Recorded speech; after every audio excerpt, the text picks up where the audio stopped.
Bonjour à tous, bienvenue dans cette nouvelle vidéo où je vais vous présenter le guide ultime selon moi pour une super visite à Europa Park en 2026.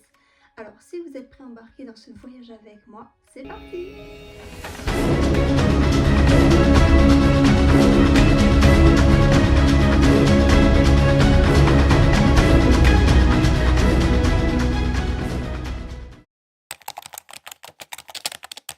Pour ce qui est du calendrier de l'ouverture du parc, Europa Park va faire une journée de préouverture le samedi 23 mars. Donc le parc ne sera pas ouvert ni avant ni la semaine qui suit, mais ouvrira officiellement pour sa saison estivale à partir du 28 mars jusqu'au saison d'Halloween. Europa Park sera ouvert du 26 septembre et prolongera du coup jusqu'au 1er novembre.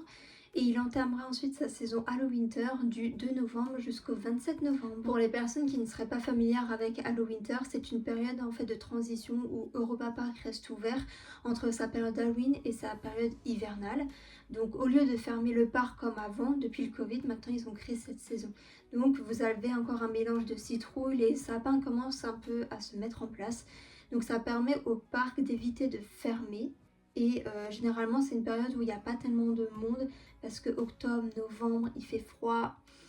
Les gens n'apprécient pas, il n'y a pas encore tellement les décorations de Noël. Donc si jamais, ça peut être une bonne saison pour venir découvrir le parc, bien que c'est un peu particulier. Si vous voulez découvrir la féerie d'Europa Park sous les sapins, sous la neige et sous les guirlandes, sa période hivernale s'étend du coup du 28 novembre jusqu'au 9 janvier. Et si vous voulez profiter du parc de 9h jusqu'à minuit, eh bien il faut faire absolument la journée de la nocturne qui se déroulera le 18 juillet. Alors quand je dis que le parc est ouvert jusqu'à minuit, c'est-à-dire que les files d'attente des coasters et des attractions ferment à minuit. Mais si vous entrez dans la file d'attente du Voltron à 23h55, et bien vous continuez de faire toute la queue, vous pouvez faire l'attraction jusqu'à minuit 30, 1h du mat, selon l'affluence qui y aura. Pour les horaires d'ouverture du parc, le parc sur la saison estivale et Halloween va ouvrir de 9h jusqu'à 18h minimum. C'est-à-dire que selon l'affluence qu'il y a dans le parc se réserve le droit de prolonger l'horaire jusqu'à 19h, 19h30, 20h, 20h30. Généralement, c'est affiché au niveau des attractions vers midi, 11h, quand ils ont bien pu. Pour la saison Hallowinter et la saison hivernale, le parc ouvre de 11h à 19h minimum.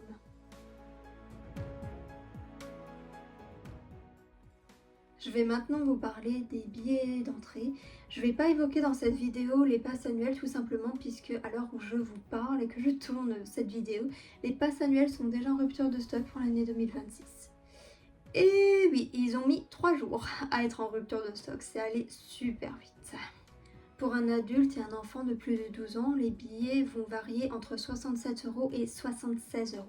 Alors pourquoi cette variation? Tout simplement parce que Europa Park décompose son calendrier en basse saison et haute saison. Donc comme vous pouvez le deviner, haute saison c'est 76€, basse saison c'est 67€. Je vous invite vraiment à aller voir le calendrier d'ouverture d'Europa Park et quand vous sélectionnez les billets, vous aurez les tarifs et vous aurez les basses saisons. Notamment haute saison, ça va être juillet, août, ça va être les week-ends, les samedis. Donc vraiment tous ces jours où il y a beaucoup d'affluence dans le parc. Pour les enfants entre 4 et 11 ans, les seniors de 60 ans et plus et les personnes en situation de handicap qui bénéficient d'un tarif réduit, les billets vont osciller entre 56,50€ et 65€. Petite précision également, si vous décidez d'acheter votre billet sur le parc à Europa Park même et de ne pas le réserver en ligne avec votre jour et votre date de visite, eh bien il y aura un supplément de 10€ qui sera appliqué. Donc mon petit conseil malin, c'est de vraiment réserver votre jour. Vous pouvez réserver pour le soir même ou pour le jour même si un matin ça vous donne envie avec le site officiel. Et si vous faites une conversion de billets, il y a marqué qu'il faut plutôt 24 heures avant la date. Bien que je l'ai déjà fait avant 24 heures et que c'est passé, mais je pense que c'est peut-être pour prévoir. En parlant de conversion de billets, mais qu'est-ce que c'est? Tout simplement, si vous décidez d'acheter votre billet d'entrée, que ce soit à votre CE, à la FNAC, à Cultura, Leclerc Billetterie et tout ce genre d'enseignes, il faut réserver votre journée, le jour où vous décidez de venir à Europa Park, et c'est sans supplément.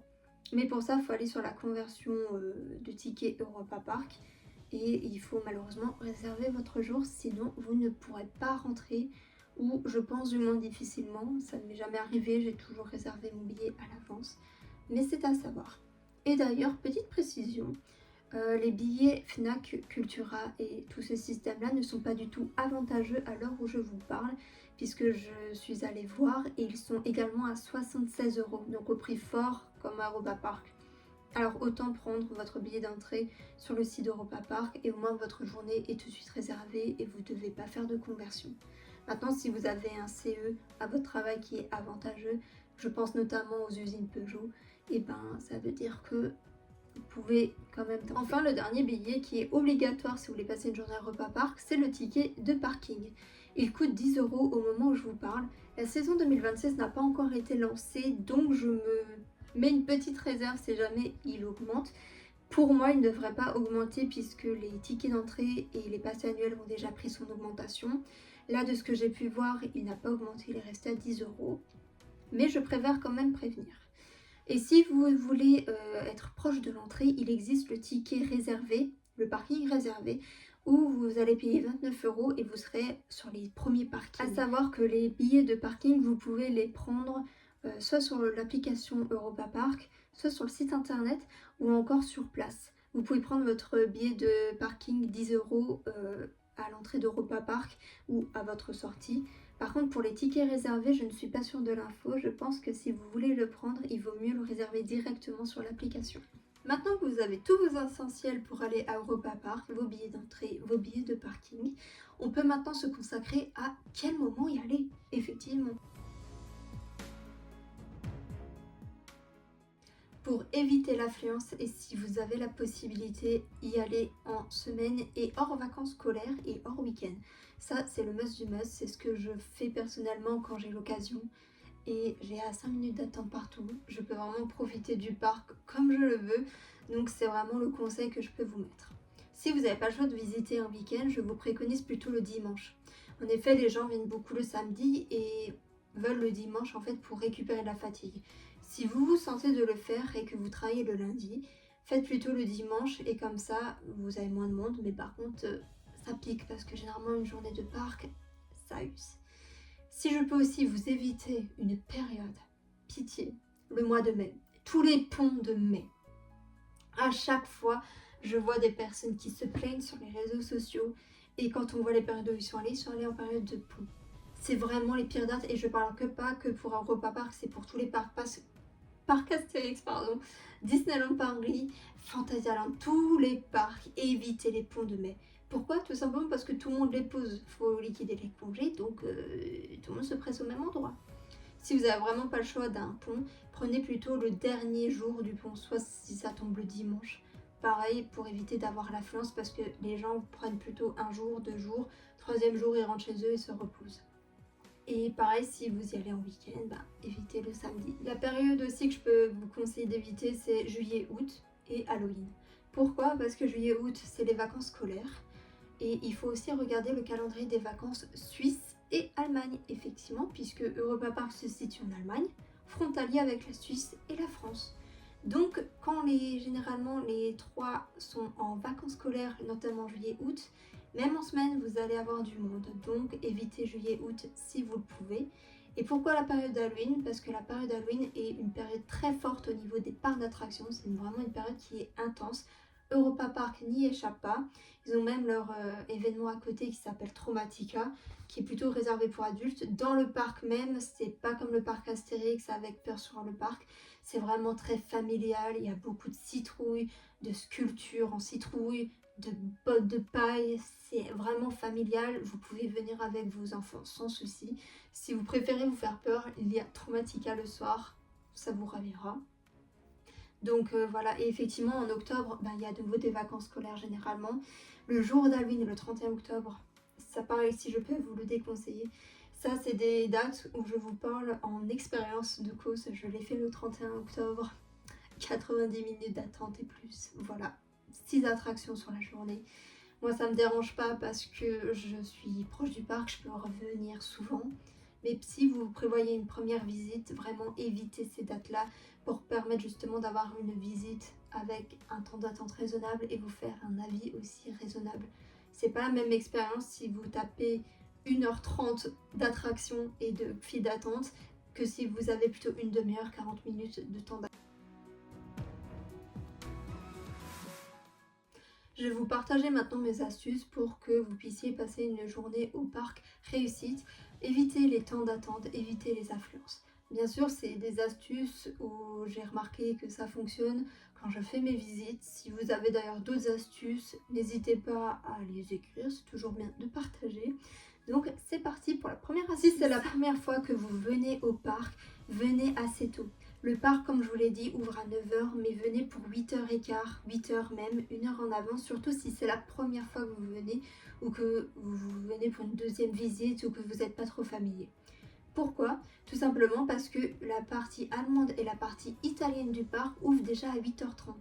Donc ça vous permet d'arriver tranquillement, d'observer Silverstar sur le parking, de passer les scans tranquillement. Il se peut que des fois il y ait aussi des fouilles de sacs. En ce moment l'Allemagne a remis des contrôles aux frontières. Donc il se peut qu'il y ait des fouilles de sacs, passer le billet. Et ça vous permet juste d'arriver tranquillement et pas d'être dans les bouchons. Parce que oui, les bouchons à la sortie d'Europa Park, on les connaît. Et ça vous permet juste d'arriver sur le parc. En parlant d'ouverture justement à 8h30, 9h, il y a une attraction qui est déjà ouverte, c'est Voletarium dans le quartier allemand. C'est la première attraction en fait qui est sur votre gauche quand vous rentrez dans le parc. Et si je peux vous donner un conseil, c'est d'éviter de la faire tout de suite justement à 8h30 ou 9h. Pourquoi? Comme je l'ai dit, c'est la première attraction. Généralement, les gens qui ne connaissent pas forcément le parc se dirigent là où ils voient des attractions. Donc généralement, ça monte tout de suite à 50 minutes. L'horaire que je peux vous conseiller, c'est vers 13h. En fait, la première partie de la foule est déjà passée, a déjà avancé dans le parc et du coup, si vous voulez faire Voletarium, il n'y a pratiquement plus personne. Pareil, ce que je peux vous conseiller, c'est de commencer le parc au fond. C'est de faire totalement l'inverse, d'aller direction Wodan, Bluefire, le quartier autrichien, toute cette zone-là en fait, puisque comme je l'ai dit avant, les gens vont sur les attractions où ils tombent quand ils ne connaissent pas.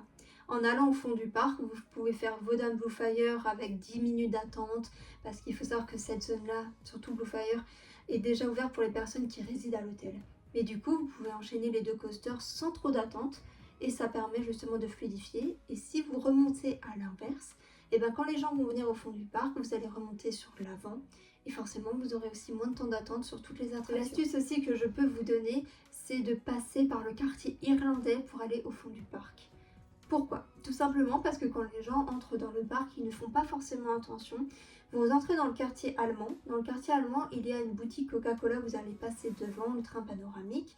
Vous entrez dans le quartier italien, français où il y a le Cancan, Silverstar. Vous continuez, vous passez dans le quartier suisse. Après, vous passez dans le quartier grec sur votre droite et tout droit, vous avez Voltron. Donc c'est vraiment une zone qui est assez concentrée en coaster. Donc la plupart des gens vont par là. Mais si vous passez par le quartier irlandais, comment y aller?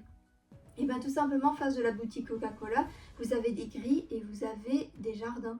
Là où il y a aussi le château Balthazar où vous pouvez manger dedans.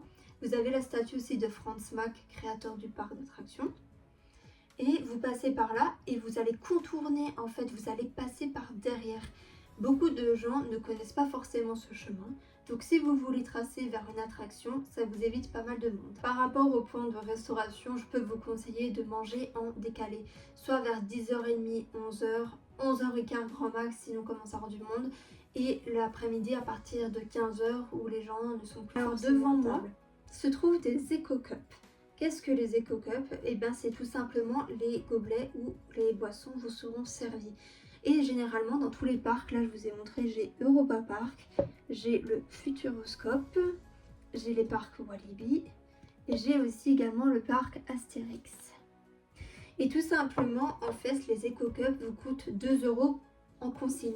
Mais si vous décidez de rendre les consignes, et bien vous récupérez vos 2 €. Si vous décidez de garder le gobelet, et bien ça vous fait un petit souvenir si jamais vous n'avez pas forcément le budget pour acheter quelque chose, notamment une tasse. Ce que vous pouvez faire aussi le matin, c'est votre shopping si vous n'aimez pas faire les boutiques avec le monde. Effectivement, les gens vont plutôt faire les boutiques en fin de journée ou quand ils décident de quitter le parc parce que ça peut être un peu encombrant. Pareil, tout dépend de ce que vous préférez. Si vous voulez faire énormément de coasters, faites plutôt les boutiques fin d'après-midi. Si vous ne faites pas des coasters et que vous avez un grand sac où vous pouvez mettre des choses, faites les boutiques le matin. Au moins, vous aurez le temps de regarder sans forcément avoir du monde. Il y a un système de coupe-fil gratuit qui est disponible à Europa Park et qui s'appelle la Virtual Line. Pour cela, il faut télécharger l'application du parc qui s'appelle juste Europa Park et je vous conseille vivement de la télécharger puisque dessus vous avez les temps d'attente, vous avez les horaires des spectacles, vous avez aussi le plan du parc en dématérialisé. Vous avez toujours, vous inquiétez pas, les plans papier à l'entrée du parc que vous pouvez prendre, mais vraiment l'application elle est géniale. Il suffit en fait de rentrer vos billets, les numéros de vos billets d'entrée, et une fois que vous avez scanné vos billets, ils seront actifs et vous pouvez réserver une Virtual Line. Admettons que vous voulez réserver une Virtual Line pour Voltron entre midi et midi et quart. Vous faites votre journée dans le parc la matinée et lors de ce créneau, vous allez devant l'entrée de Voltron et vous avez un petit panneau, il y a marqué Virtual Line. Vous scannez le QR code qui sera généré et ça vous permet d'avoir un coupe-fil. Franchement, c'est génial si vous arrivez à en avoir. Vu que c'est gratuit, généralement, vous n'arrivez pas toujours à avoir les créneaux puisque premier arrivé, premier servi. Et généralement, elle est disponible sur Voltron, Poséidon, Wodan. Elle est disponible sur Arthur s'ils l'ont pas changé, il me semble, Pirates de Batavia et Euromir. Et j'oubliais aussi qu'elle est sur Bluefire. Vraiment, Bluefire en plus, il y a un petit passage pépite. Si vous avez l'occasion de tester la Virtual Line. Petite astuce aussi, notamment lors des nocturnes. J'ai remarqué en faisant les nocturnes et depuis que Voltron est là, que les personnes se ruent à Voltron au coucher de soleil. Une fois qu'il y a le coucher de soleil et qu'on est sur la nuit, le Voltron va de 60 à 80 minutes d'attente. Donc si vous voulez faire le Voltron, faites-le plutôt en journée ou le matin. Mais pourquoi les gens se précipitent? Tout simplement parce que la machine elle est chaude. Comment on dit que la machine elle est chaude? C'est comme votre voiture. Quand vous démarrez votre voiture en hiver, elle a un peu de mal. Et une fois que vous avez roulé, que vous la mettez en marche, ça va mieux. Le moteur il est chaud. Et pour un coaster c'est pareil. Si vous faites une attraction le matin à froid, ça ne sera pas du tout la même sensation que si vous faites le coaster l'après-midi une fois qu'il aura fait ses rides et qu'il aura tourné tout au long de la journée. Donc pareil, si vous voulez faire un avis sur une attraction, faites-le à chaud, à froid, devant, derrière, au milieu, tous ces paramètres changent vraiment l'expérience au sein d'un coaster. Ma dernière astuce, ça concerne les personnes qui vont au parc seules ou qui ont des enfants qui ne peuvent pas forcément monter dans les attractions. Si vous êtes seul ou que vous voulez faire une attraction et pas le reste de votre groupe, vous pouvez faire tout simplement une single rider. Donc la single rider, vous allez vous engager. Vous ne choisissez pas votre place, donc attention groupe qui veulent aller à plusieurs. Vous serez dispatché différemment et peut-être pas dans le même train. Mais ça permet de combler les trous vides. Notamment, Voltron, c'est des places à 4. Et s'il y a un groupe de 3, on va vous mettre à la 4e place pour combler le train. Et le baby switch, qu'est-ce que c'est? Si votre enfant ne peut pas rentrer dans une attraction, je pense notamment qu'en Grand Coaster, je sais que le baby switch est disponible dessus. Votre compagnon ou la personne qui est avec vous fait la file d'attente, elle fait l'attraction et au moment où elle a fini l'attraction, vous passez par la sortie ou vous passez par l'endroit où il y a marqué baby switch et vous à votre tour vous allez faire l'attraction sans forcément refaire la file d'attente. Du coup, votre enfant il n'est jamais seul et franchement je pense que c'est pratique pour les personnes justement avec des enfants soit qui ont peur de faire l'attraction, soit qui n'ont pas forcément les tailles requises. Parce que oui, attention, les attractions, ça fonctionne par taille. C'est pas parce que votre enfant a 8 ans et que Bluefire maintenant c'est pour les personnes à 7 ans. S'il n'a pas la taille requise, l'enfant ne pourra pas aller dans l'attraction.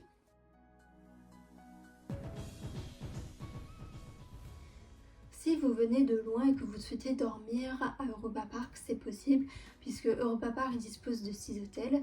Il y a le El Andaluz qui est le premier hôtel d'ailleurs construit et qui est sur le thème de l'Espagne. Il y a le Castillo El Casillas qui est sur le thème du Moyen-Âge. Il y a le Santa Isabel qui est sur le thème du monastère portugais.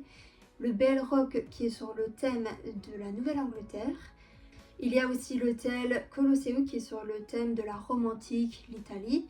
Et le dernier en date, l'hôtel Chronosar, qui est sur le thème du musée de l'exploration scandinave et qui va notamment avec le complexe Rulantica. Si vous le souhaitez, vous pouvez également réserver un hôtel ou Airbnb dans la région de l'Alsace puisqu'elle est frontalière à l'Allemagne et notamment à Europa Park. Strasbourg, Célestat, Colmar ou même aux alentours de Mulhouse, vous êtes un peu gagnant surtout.